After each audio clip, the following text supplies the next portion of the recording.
Welcome everyone, my name is Naomi and today we're going to be doing a show called Mission Superchill.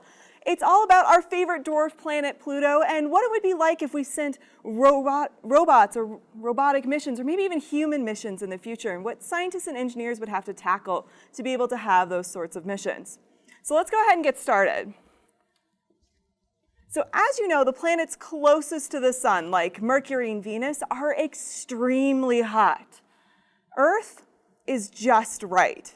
Now, as we get further and further out in the solar system, the temperatures get colder and colder and even colder still. So we have Mars, Jupiter, Saturn, Uranus, Neptune, and finally, way out on the edge of our solar system is Pluto. By the time you get out to Pluto, it is extremely cold. Now, Pluto was discovered in 1930, but it wasn't until the 1990s, when the Hubble Space Telescope imaged it, that we really knew much about its surface. And then just this past summer in July, we got these amazing images from the New Horizons spacecraft, and we got to see Pluto's surface in stunning detail. Now, by the way, just a minute ago, I mentioned Earth was just right. What I meant is it's just right to have all three phases of water on it. So we have solid water, or ice, liquid water, and gaseous water, or steam. It's so cold on Pluto that we have all three phases of nitrogen. That's what we're breathing in the air right now. So imagine gaseous nitrogen, just like we have here on Earth, but also liquid nitrogen and solid nitrogen. So the only way we can replicate these extreme cold temperatures on Pluto is by using liquid nitrogen. Now, because it is so cold, we do have a few safety rules. The first rule, you all are doing very well. We just ask that no one comes in front of this first row here. And definitely, please do not come up on the stage at any point during the show. If something does happen to roll out, just let it go, and I will come and grab it. So let's go ahead and step back into my lab and do some experiments. Now, because of these very cold temperatures, I do need to wear some safety gear. So I've got my face mask and gloves. And we're going to put some liquid nitrogen into this glass dewar so you can see it better.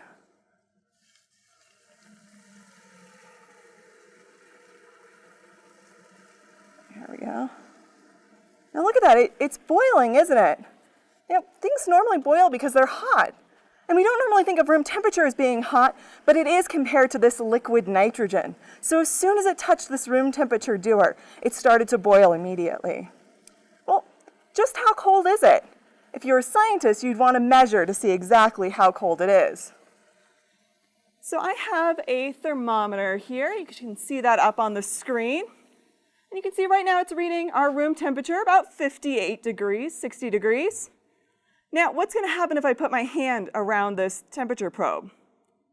That's right, it should go up because I'm warmer than the room, and we can see that red line where it's collecting the temperature. So we're going to put this into the liquid nitrogen, but before we do, how cold do you think this is? What about colder than ice? That's 32 degrees Fahrenheit. Yeah, it sounds like it, all right. What about the North Pole? That's 120 degrees below zero. All right, well, let's find out. Stick this thermometer probe in here. Wow, look at that. Wow, we left the North Pole behind. It's negative 324 degrees Fahrenheit. And believe it or not, that would be a warm day on Pluto. The average temperature on Pluto is 391 degrees below zero. So in these extreme cold temperatures, we're going to have to think about how materials behave and what we might need to bring along on our mission. Well, we've got a rubber ball here. You can see it bounces pretty well. And we're probably not playing sports on Pluto, but this rubber could be a really useful material for us. Perhaps it could be a gasket on a spacesuit. or even the tires on a rover that explores the surface of Pluto to collect samples for us. So let's go ahead and put this into the liquid nitrogen and cool it down to those Pluto temperatures. And we'll know it's all the way cooled down when it actually sinks to the bottom and the liquid nitrogen stops boiling. All right, we've got some other materials here.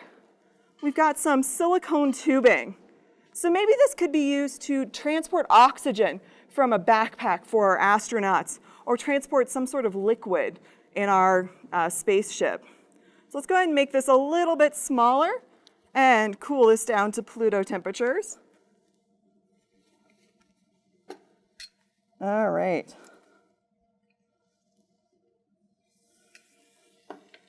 And lastly, we have some nylon webbing. How many of you have backpacks at home? Well, this is pretty familiar. This is usually what we use for the strap of a backpack. And maybe our astronauts would need a backpack to carry those heavy oxygen tanks. Or this could maybe be used to lift heavy samples off of the surface of Pluto. Heck, this could even maybe be our spacesuit material. It's pretty flexible and strong. All right, we'll wrap this up and put this into the liquid nitrogen. It looks like our rubber ball has cooled down to these super cold temperatures. All right, now I am not very good at bouncing balls, and I want to be extra safe, so I'm going to go ahead and put up some plastic shielding here. And let's take that rubber ball out of the nitrogen. Oh, it seems to have gotten really comfortable in there. Let's see if we can fish it out. There we go. Well, so far so good. It's the same color, it's the same size, same shape. Let's see how it bounces. Oh my. Well, that's not good. That's a flat tire on Pluto, and I'm pretty sure my AAA is not going to cover that one. All right, so that rubber is out. We definitely don't want to bring that. Let's see how our silicone tubing did. Remember, that was nice and flexible. That was going to be our oxygen tubing. All right. It is frozen solid. It is not flexible at all. So if this were our oxygen hose and we turned our head quickly, it would snap. So rubber, silicone, these are out as supplies for us. Well, finally, let's check that nylon webbing. All right, it's really cold, I can tell you that. Let's see. It's still strong, and it's still flexible. Well, why is that? It's not because there's anything special about nylon, but it's actually how it's made. So it's made up of these tiny threads of nylon that are woven together. Think of it like this. It's kind of like glass. What would happen if you tried to bend it? It would break. But if you take tiny threads of glass and weave them together to make fiberglass, you have a much more flexible material. So that's similar to what we did here with our nylon.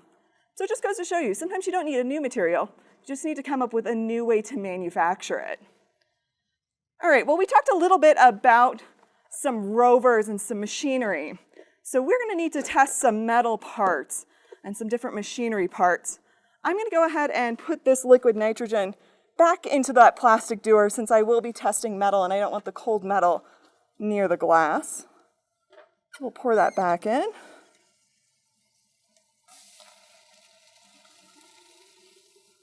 All right, and I think we could use a little bit more.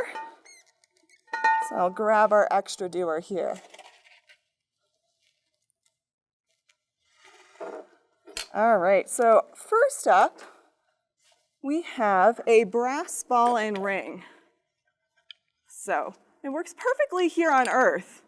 So this could have a lot of different uses. Maybe this could be some sort of valve system or even a latch that we use to open up our spacecraft door. Maybe this is our key that we keep with us in our heated spacesuits. And this ring here is exposed to the super cold temperatures of Pluto. So we'll go ahead and stick the ring into the liquid nitrogen and let it cool down. All right, and next up, we have a bicycle bearing. So you can see it spins really well. And what's inside here is what's up on the screen. We've got a series of metal balls in a grease that are helping us spin freely. So maybe this could be the wheel on our rover or even a 360-degree camera, maybe even the joint on our robotic arm that collects those samples for us. So we'll go ahead and cool this down as we test our next option. And we have another type of bearing here. This is a magnetic bearing. So it's two metal balls that are held together by magnetism. So you can see it spins really freely, and it's got a lot of angles it could reach at. So this could be really useful for that robotic arm on our rover. So we'll go ahead and cool this one down as well and check on our ring.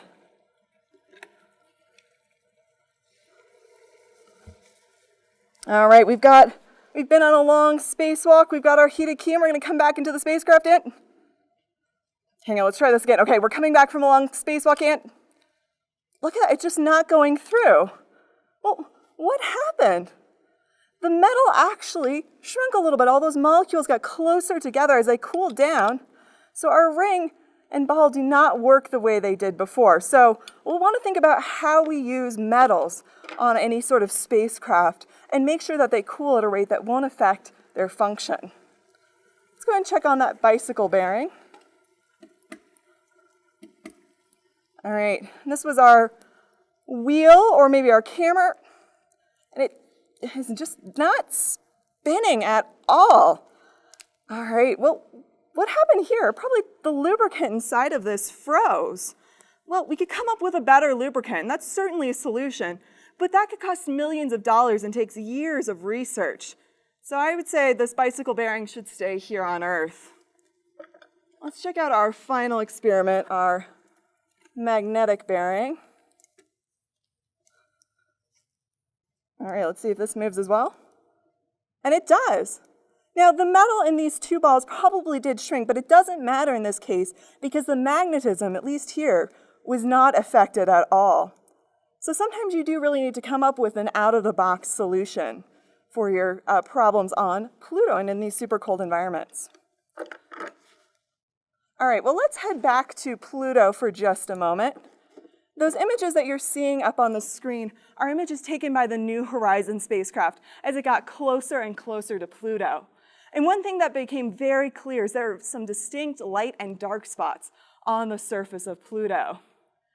And then just a day before its historic flyby in July of 2015, it released this image where we could really see those light and those dark areas very clearly. And what scientists believe you're looking at in these light areas, like in the heart of Pluto or Tombaugh Regio, are glaciers. But they're not glaciers like we have here on Earth that are made of water ice. These are made of more exotic ices like nitrogen, methane, which is natural gas, and other elements. Now here's an artist's idea of what the surface of Pluto might look like. We can see Charon and one of its other moons in the background. And what you're seeing, the white on the surface, is snow and ice. But remember, this isn't water, snow, and ice like we have here on Earth. This is most likely nitrogen, snow, and ice. So for my second to last experiment, we are actually going to make some solid nitrogen here in the lab. And to do that, we're going to be using a vacuum chamber, which I've got here. Let me clear our space a little bit. So what this vacuum chamber is going to do is it's going to pull all of the air out of this little chamber, and that'll kind of help us recreate those conditions in space. All right, now this is a pretty small experiment, so let me go ahead and bring out a camera so that you can see it better. All right, can you all see that little black disc there? All right, let's go ahead and pour some nitrogen into that.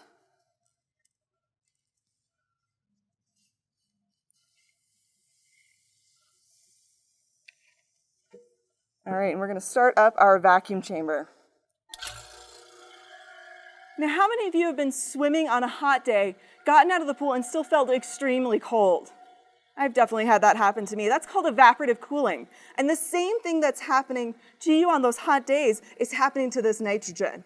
All those hot or those high energy particles are escaping away, leaving what's left behind to be extremely cold. And look, it's starting to form.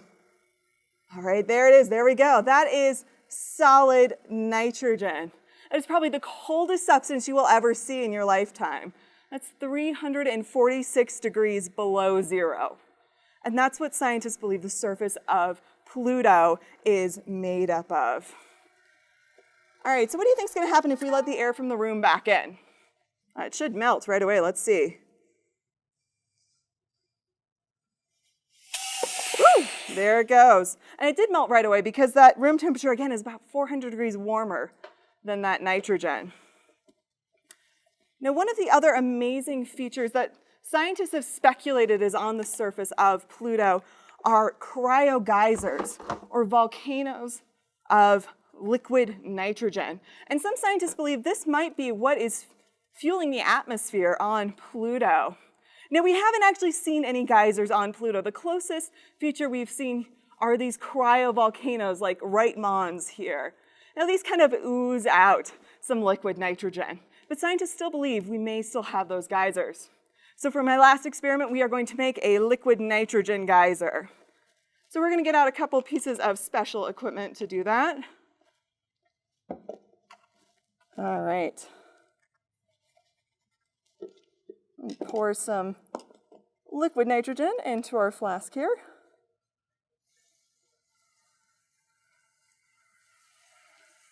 All right, you all want to see bigger geyser than that, don't you? All right, we'll make a bigger geyser today. All right, I need you all to help me count down. We're going to set off this geyser in 5, 4, 3, 2, 1.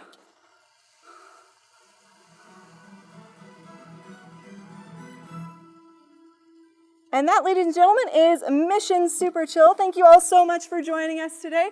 We hope you enjoyed the show. If you have any questions, please feel free to stick around. I'd be happy to answer them. We just ask that you don't come up on the stage since we still have some liquid nitrogen. Thank you.